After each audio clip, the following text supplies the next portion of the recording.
इंदौर के विजयनगर थाना क्षेत्र में कारोबारी के घर में हुई लाखों रुपए की चोरी के मामले में पुलिस द्वारा राजस्थान के गांव में फोटो के आधार पर पहचान कर चोरी का खुलासा किया गया, जिसमें पुलिस ने 23 लाख रुपए के सोने चांदी के जेवरात बरामद किए हैं। मामले में जानकारी देते हुए डीसीपी अभिनव विश्वकर्मा द्वारा बताया गया कि विजयनगर क्षेत्र स्थित स्कीम नंबर 74 में रहने वाले संजय अग्रवाल द्वारा घर में चोरी होने की शिकायत की गई थी।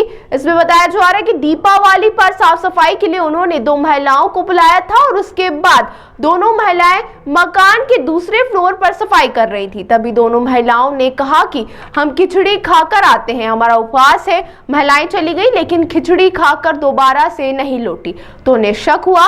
उसके बाद फरियादी द्वारा घर में रखी हुई अलमारी चेक की गई तो उसमें रखे हुए लाखों रुपए के सोने चांदी के जेवरात गायब थे। पूरे मामले में पुलिस को शिकायत की गई। शिकायत के आधार पर पुलिस ने तमाम सीसीटीवी फुटेज खंगालते हुए राजस्थान तक पहुंच गई और वहां के कई गांव में घूमकर दोनों महिलाओं के फोटो जो सीसीटीवी में सामने आए थे वो दिखाए गए। उसके बाद में महिलाओं की पहचान हुई और पता चला कि महिला इंदौर में ही किराए का मकान लेकर रहती है। इसके बाद महिलाओं को गिरफ्तार किया गया और उनसे जो सोने चांदी के जेवरात थे वह भी बरामद कर लिए गए हैं। वहीं फिलहाल उनके पुराने आपराधिक रिकॉर्ड पुलिस द्वारा जांचे जा रहे हैं। विजयनगर थाना क्षेत्र में स्कीम 76 में एक कारोबारी हैं संजय अग्रवाल, जिनके घर में उन्होंने दिवाली की सफाई के लिए 2 महिलाओं को बुलाया था। सफाई के दौरान 10 तारीख की घटनाक्रम उनके द्वारा रिपोर्ट करी गई है कि उन महिलाओं के दौरान के घर में रखे गए जो कुछ जेवरात थे सोने चांदी के वो नहीं मिले थे।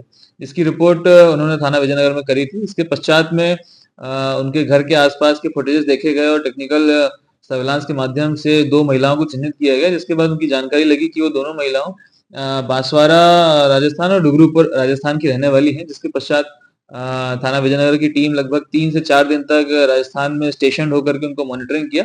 उसके बाद उनको गिरफ्तार किया गया घेराबंदी करने के पश्चात, और पूछताछ के दौरान उनके द्वारा जुर्म करना कबूल किया गया है और जो चोरी किया गया माल था लगभग 22 से 23 लाख रुपए का सोने चांदी के जेवरात उनसे बरामद किए गए। उनसे पूछताछ में ये बात सामने आई है कि वो बेसिकली राजस्थान की रहने वाली हैं और काम करने के लिए इंदौर में आई थी, और चूंकि वो रखा हुआ उनको वहां दिख गया था तो उनकी नियत बदल गई, उन्होंने कर लिया। ऐसा कुछ प्री प्लान नहीं था उनका।